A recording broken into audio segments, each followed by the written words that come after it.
নমস্কার সবাইকে, তোমরা সবাই ভালো আছো তো? আমি আজকের ভিডিও আরম্ভ করছি। আজকে বানিয়েছিলাম জিলিপি, ইনস্ট্যান্ট জিলিপি। বাড়িতে কি করে চটজলদি সঙ্গে সঙ্গে তোমরা জিলিপি বানাতে পারবে তারই রেসিপি আজকে তোমাদের সঙ্গে শেয়ার করব। যদিও আমি এটা আমার মেয়ের আবদারে বানিয়েছিলাম। ওর কটা বন্ধু আছে, ওদেরকে নাকি সঙ্গে সঙ্গে জিলিপি বানিয়ে খাওয়াতে হবে। ওর আবদারের জন্যই আমি বাড়িতে সঙ্গে সঙ্গে জিলিপি বানিয়েছিলাম। জিলিপিগুলো ভীষণ ক্রিস্পি আর খেতে ভীষণ টেস্টি হয়েছিল।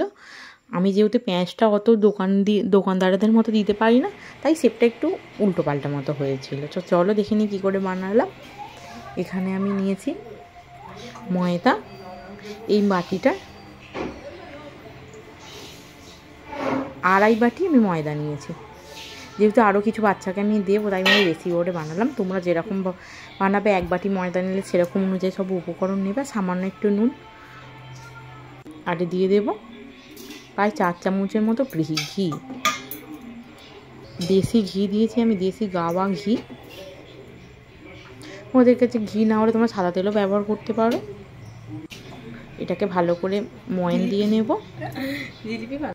দিয়ে এর মধ্যে দিয়ে দেবো 2টো ইনোর প্যাকেট। যেহেতু ইনস্ট্যান্ট বানাবো আমি, ইনোটা কিন্তু মাস্ট, ইনো দিতেই হবে, তবে কিন্তু এটা ফার্মেন্ট হবে। আমি 2টো প্যাকেট এর মধ্যে দিয়ে আবারও মিশিয়ে নেব। তারপরে জল দিয়ে এটাকে একটা ডোয়ের মতো একটা রেডি করব। যেমন জিলিপির ডো হয় সেরকমই ঠিক রেডি করে নেব। যেহেতু ইনো দেওয়া আছে, এটা ডোটা রেডি করলে এটা ফার্মেন্ট হয়ে যাবে এমনি। এটাকে এইভাবে মাখিয়ে একটা ডো তৈরি করে নেব।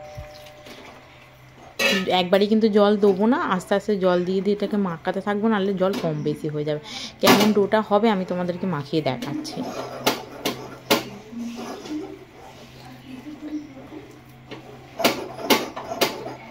এইভাবে ফেটিয়ে আস্তে আস্তে তোমার মাখিয়ে নেবে। দেখছো ফার্মেন্ট হয়ে গেছে বলে এটা কেমন জালি হয়ে যাচ্ছে। যেহেতু ইনে হয়ে আছে, তাই আমার ময়দাটা ফার্মেন্ট হয়ে গেছে। তোমরা দেখলেই বুঝতে পারবে। আরও কিছুটা জল দিয়ে নেব, দিয়ে এটাকে আবার ফেটি মাখাতে থাকবো।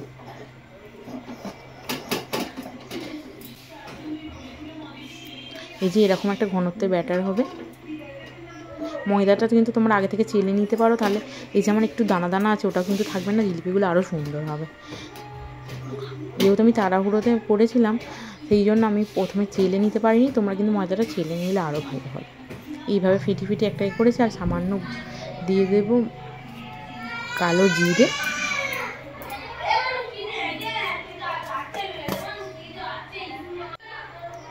দিয়ে এটাকে কিছুক্ষণের জন্য রেস্টে রেখে দেবো। প্রায় 1 ঘন্টা মতো রেস্টে রেখেছিলাম। তারপরে এটাকে নিয়ে চলে এসেছি। একটা বোতলের মুখটাকে আমি একটু ফুটো করে নিয়েছি। ঠিক এরকম মাপে একটা ফুটো করবে। বেশি হয়ে গেলে আবার বেশি মোটা জিলিপিগুলো হয়ে যাবে, আবার খুব সরু হলে একদম পাতলা হবে।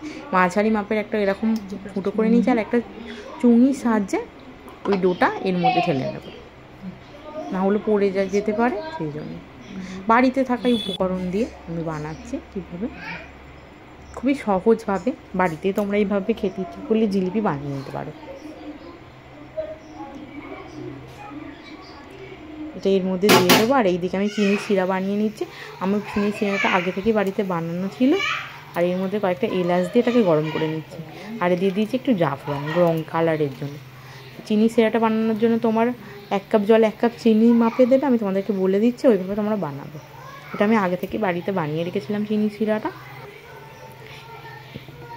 যেহেতু আমি মাঝে মাঝে জিলিপি বানাই, আমি চিনি শিরা সবসময় রেডি করে রাখি।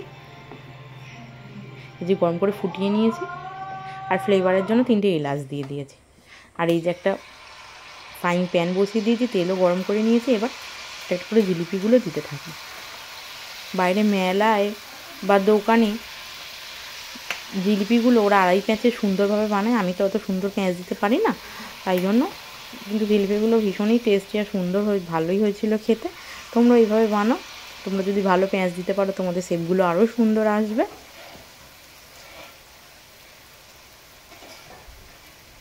এইভাবে আমি জিলিপিগুলো উল্টে পাল্টে ভেজে নেব। গ্যাসের ফ্লেমটা হাই রেখেই জিলিপিগুলো আমি ভাজছি। এবার একটা করে চামচের সাহায্যে এগুলোকে উল্টে নেব। আর যেহেতু আরেকটু জায়গা আছে, আরেকটা জিলিপি আমি দিয়ে দিয়েছিলাম, দিয়ে এবার এগুলোকে উল্টে নিচ্ছি, একটু লাল লাল করে ভাজবো। তারপরে এগুলো তুলে ওই যে চিনির শিরাটা রেডি করে রেখেছিলাম ওটার মধ্যে এগুলো দিয়ে দেবো।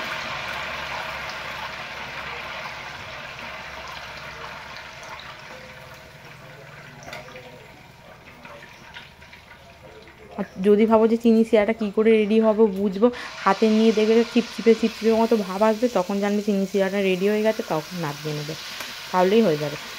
আর যারা আমার ভিডিও রোজের দেখছো প্লিজ আমার চ্যানেলটা সাবস্ক্রাইব করো, সাবস্ক্রাইব করে আমার পাশে থেকো, আমি যারা আরও নতুন নতুন ভিডিও বানানোর জন্য উৎসাহ পাই। আর প্লিজ আমার ভিডিওগুলো লাইক শেয়ার করে দাও। এই যে চিনি শিরার মধ্যে ডুবিয়ে দিয়েছি, আরও কটা ভেজে তোমাদেরকে দেখাচ্ছি। এইভাবে আমি সব কটা ভেজে ভেজে তুলে নেবো।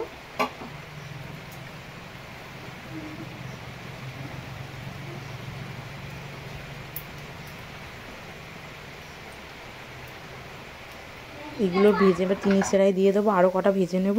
দেখছো এইগুলো আস্তে আস্তে দেওয়ার পর আমার কত গোল গোল সুন্দর এসছে জিলিপির প্যাঁচটা, দিতে দিতে সুন্দর হয়ে গেছে জিলিপিটা। এই যে আমার সব কিছু জিলিপি রেডি হয়ে গেছে, এই এতগুলো জিলিপি হয়েছিল 2.5 কাপ ময়দায়। তোমরা প্লিজ এইভাবে বাড়িতে বানাও, কেমন হয়েছে আমাকে কমেন্ট করে জানিও, আর ভালো লাগলে লাইক শেয়ার কমেন্ট করো। আজকের জন্য টাটা, আসছি কোনো পরবর্তী ভিডিও নিয়ে, ততক্ষণের জন্য সবাই ভালো থাকবে, সুস্থ থাকবে।